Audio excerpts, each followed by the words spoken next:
अस्सलाम वालेकुम dear friends. उम्मीद करता हूँ आप सब ठीक और खैरियत से होंगे। मैं हूँ सरल बच्चा उज्जैन। ये मेरा कांटेक्ट नंबर है। किसी भी सूरत में कोई भी कन्फर्म के लिए आप कांटेक्ट कर सकते हैं। जैसे कि इस चैनल पे आपको कोशिश करता हूँ कि जो न्यू इन्फॉर्मेशन आती रहती है वो मैं आपको प्रोवाइड कराऊँ, और मैं हर किस्म के जॉब की इन्फॉर्मेशन, उसके पास्ट पेपर्स या उसके जो रिसेंट पेपर्स हैं वो, और उसके अलावा उसके नोट्स वगैरह भी प्रोवाइड करता रहता हूँ। उसके हवाले से जो प्रिपरेशन की गाइडलाइन है वो भी देता हूँ। तो उम्मीद करता हूँ कि इस चैनल से आपको ज़रूर फ़ायदा होगा। ठीक है, हो गया होगा। तो चलते हैं। आज का हमारा टॉपिक है टुडेज़ असिस्टेंट FGEI टेस्ट। जो आज असिस्टेंट की फेडरल गवर्नमेंट एजुकेशन इंस्टीट्यूट की टेस्ट हुई है असिस्टेंट के पोस्ट के लिए, जस्ट मैं उसको डिस्कस करूँगा कि उसमें कौन से क्वेश्चंस आए हैं। आज जो टेस्ट थी वो 50 MCQs की टेस्ट थी और 100 मार्क्स थी। एक जो है वो क्वेश्चन पे 2 मार्क्स थी और नेगेटिव मार्क्स कोई नहीं थी। ठीक है, तो आज जो 50 MCQs थे उसमें से कुछ मुझे तकरीबन 35 याद आए हैं, वो मैं अभी जो है डिस्कस करने वाला हूँ आपके साथ। बाकी जो 15 MCQs रहते हैं, तो कोई भी दोस्त है जिसने आज टेस्ट दिए तो वो कमेंट बॉक्स में जो 15 रिमेनिंग MCQs हैं वो सेंड कर सकता है। यहाँ पर्सनली मेरा ये व्हाट्सअप नंबर भी दिया हुआ है, इस पर भी सेंड कर सकते हैं ताकि उसको भी हम सॉल्व करें। तो आज जो 35 MCQs मुझे याद आए हैं उसको डिस्कस करने जा रहे हैं। तो सबसे पहले जो क्वेश्चन था असिस्टेंट में वो इंग्लिश का था। इंग्लिश के तकरीबन 15 MCQs थे। फर्स्ट ऑफ़ ऑल जो MCQs है वो है लुक डाउन अपान। लुक डाउन अपान ये एक मीनिंग एडियम था जिसकी मीनिंग वो पूछ रहा था। तो लुक डाउन अपान का मतलब होता है रेस्पेक्ट, और ऑप्शन भी वहाँ पे रेस्पेक्ट मौजूद था। उसके बाद है सम। जो अल्फाज है ये क्या है? ये वैसे तो एडजेक्टिव है, लेकिन उन्होंने पूछा कि एडजेक्टिव का कौन सा काइंड है, तो ये है क्वांटिटी। सम मीन्स थोड़ा सा अमाउंट, ठीक है, किसी भी चीज़ का। तो ये क्या है? क्वांटिटी है। ठीक है, उसके बाद बिग जो है ये भी क्वांटिटी है, मिक़दार है। उसके बाद क्वेश्चन था कि he is dash honest person. तो देखें ऑनेस्ट जो है इसमें एच साइलेंट है, तो इससे अलफ का आवाज़ आता है तो हम इससे के साथ एन लगाएंगे। ठीक है, उसके बाद है पीसेस ऑफ एडवाइस। वहाँ पे ऑप्शंस थे pieces of advice, advices, advice. तो देखें एडवाइस का जो है प्लूरल नहीं होता, एडवाइसेस कभी भी नहीं होता, पीसेस ऑफ एडवाइस होगा। ठीक है, और एडवाइस भी नहीं होगा क्योंकि एडवाइस जो है वो वर्ब है।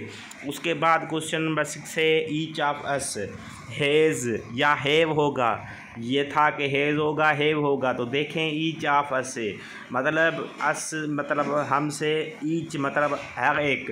तो सिंगुलर की बात कराए तो ईच ऑफ अस जब भी आए, या ईच ऑफ जो है वो देम आ जाए, कोई भी आ जाए, लेकिन ईच ऑफ ये याद रख लें, ट्रिक ईच ऑफ आ जाता है तो मतलब सिंगुलर वर्ब आएगा तो हैज़ लगेगा। उसके बाद है समवन। समवन, एनीबॉडी, समबॉडी, इसके साथ क्या आता है? ये भी हमेशा सिंगुलर वर्ब लेती है सब्जेक्ट वर्ब एग्रीमेंट के रूल्स के मुताबिक। उसके बाद क्वेश्चन है हार्डली। हार्डली का जो आ रहा था वो मीनिंग पूछ रहा था कि हार्डली की मीनिंग क्या है, तो इसकी है बेयरली। ठीक है, उसके बाद था कि पुट डैश लैम्प पे। तो मेरे ख्याल में कि ऑन लैम्प होना चाहिए क्योंकि कोई भी बर्निंग वाली चीज़ होती है, जलने वाली, तो ऑन लगता है, लेकिन फिर भी आप कंफर्म कर लें। ठीक है, उसके बाद स्पेक। स्पेक भी ये मुझे याद आया है किसी वेबसाइट का क्वेश्चन ये वहाँ से आया है, तो इसकी मीनिंग है स्मॉल स्पॉट, स्टॉप नहीं स्पॉट। ठीक है, उसके बाद क्वेश्चन नंबर 11 है knocking at door. Knocking, knock जो वर्ड है ये हमेशा इसके साथ प्रीपोजिशन एट आती है। नॉक एट होता है, लाफ एट होता है, मोक मीन्स खिलना, ठठोल करना, उसके साथ भी एट आता है। तो ये ऐसे वर्ड्स हैं जो एट जो है इसके साथ लगती है। उसके बाद सिनोनिम ऑफ वाइव्ड। विव्ड पढ़ें या वर्ड पढ़ें तो इसका सिनोनिम पूछ रहा था, तो वर्ड मीन्स क्लियर, तो इसका सिनोनिम क्लियर था, ऑप्शन में भी था क्लियर। ठीक है, तो ये इसका सिनोनिम है। दोस्तों ये तकरीबन 13 MCQs, सॉरी 12 हो गए, 13 MCQs है। ड्यूरिंग द कोविड-19 teachers take dash classes, regular online classes या रेगुलर क्लासेस या जो है फिज़िकल क्लासेस। तो देख लें कोविड-19 में टीचर्स फिज़िकल तो नहीं ले रहे हैं, रेगुलर भी नहीं ले रहे हैं, लेकिन रेगुलर ऑनलाइन ले रहे हैं। ठीक है, ऑनलाइन ले रहे हैं ना, तो ये मेन चीज़ है, तो ये ऑप्शन ठीक होगा। उसके बाद देखेंगे ये 13 क्वेश्चंस जो हैं मैं लगातार जो है वो तरतीबवार इंग्लिश के लिखे हैं। बाकी 2 MCQs जो हैं इंग्लिश के मुझे नहीं मिले हैं, मुझे याद नहीं आ रहे हैं कि कौन से थे। तो वो आप कमेंट बॉक्स में सेंड कर सकते हैं। उसके बाद आते हैं जनरल नॉलेज के पोर्शन पे, तो जीके, कंप्यूटर एंड मैथमेटिक्स। क्योंकि आज की जो टेस्ट थी उसमें 4 पोर्शंस थे, तो सबसे पहले हम इंग्लिश को जो है अलग से सेपरेट डिस्कस कर दिया। अब हम जीके, कंप्यूटर, मैथमेटिक्स को जो है वो फोकस में रखते हैं, इसको डिस्कस करते हैं। तो पहला क्वेश्चन जो जीके में था वो ये है कि 1952 के आइन जो है उसने किस चीज़ के हवाले से फोकस नहीं किया, तो उसके रिलीजन के हवाले से उसमें कुछ ऐसा नहीं था, लेकिन 1973 में था। उसके बाद है मनोरा बे जो है ये कराची में है। उसके बाद था कि सियालकोट जो है वो किस वजह से फेमस है, तो स्पोर्ट्स के लिए है। उसके बाद पंजाब की पॉपुलेशन आई थी करोड़्स में, पूछ रहा है कितने करोड़ से। उसके बाद है कि पाकिस्तान को कितने रीजन्स में डिवाइड किया गया है, तो 5 में। उसके बाद बलूचिस्तान जो है वो 44% जो है एरिया का शेयर करता है। उसके बाद K2 जो है सेकंड लार्जेस्ट है वर्ल्ड में। क्वेश्चन ऐसे था कि K2 जो है वो किस नंबर पे लार्जेस्ट है दुनिया में, तो सेकंड नंबर पे है। उसके बाद है शवालक जो है ये सब हिमालयन रेंज है। अब्दुल सत्तार क्या कौन था, ये क्वेश्चन था। सोशल वर्कर था, वेलफेयर ऑफिसर था, तो ऐसे कुछ ऑप्शंस थे, तो सोशल वर्कर करेक्ट है। उसके बाद अभी कंप्यूटर का क्वेश्चन आ रहे हैं, तो ये था कि कंट्रोल एच, इसका मतलब होता है find and replace. Just find आ जाए तो मतलब कंट्रोल एफ है, लेकिन कंट्रोल एच का मतलब होता है फाइंड एंड रिप्लेस, समझ लें।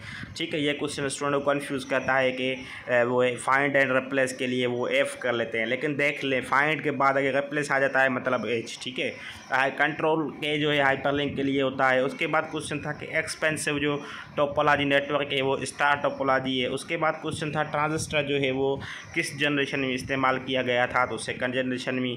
उसके बाद क्वेश्चन आया था कि फुल मोड जो है वो पीपीटी में फुल करने के लिए कौन सी की होती है, तो वो मुझे तो कंफर्म नहीं है, लेकिन F5 आई थिंक। उसके बाद पॉलिनोमियल का एग्जांपल पूछ रहा था कि पॉलिनोमियल जो इक्वेशन होती है आप सर्च करके देख सकते हैं। उसके बाद एक कॉन्जिक्यूटिव 8 नंबर के हवाले से क्वेश्चन था। मैथ का एग्जैक्ट याद नहीं है क्योंकि ये बड़े क्वेश्चंस होते हैं और मैथ वाला टिपिकल क्वेश्चंस होते हैं, तो याद नहीं रहते।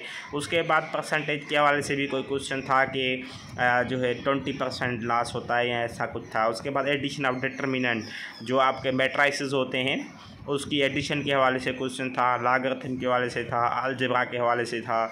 उसके बाद क्वेश्चन था कि इरेज डेटा की कौन सी है, ठीक है, डेटा को मतलब जो है इरेज करने के लिए। उसके बाद था डिवाइसेस ड्राइवर्स जो हैं ये सिस्टम सॉफ्टवेयर हैं या क्या हैं, ठीक है। तो मतलब ये जो है तकरीबन 35 क्वेश्चंस हो जाते हैं। ये देख के आप अपनी रिज़ल्ट का अंदाज़ा अभी लगा सकते हैं कि कितना % आपकी रिज़ल्ट है। बाकी 15 MCQs रहते हैं, तो काइंडली मैं रिक्वेस्ट करता हूँ अगर किसी ने टेस्ट दी है आज वाली तो वो शेयर कर दे ताकि हम उसके लिए सेपरेट एक वीडियो बना दें 15 क्वेश्चंस के हवाले से, उसको भी डिस्कस कर लें। अगर नहीं है तो अल्लाह हाफ़िज़, इतना आज के लिए इनफ है। तो अगर आपको ये वीडियो पसंद आया है, समझ आया है और आपको ये चैनल अच्छा लगता है तो काइंडली मेरे वीडियोज़ को ऑनलाइन देखा करें ताकि मुझे टाइम वाच मेरा पूरा हो जाए। और अगर टाइम वाच पूरा हो जाता है तो चैनल को कंटिन्यू कर सकेंगे। अगर टाइम वाच पूरा नहीं होगा तो फाइनली चैनल को एंड करना पड़ेगा। तो काइंडली कोशिश करें कि ज़्यादा से ज़्यादा मेरे वीडियोज़ को ऑनलाइन देखा करें। अगर आपको बात समझ में आती है तो थैंक यू, अल्लाह हाफ़िज़।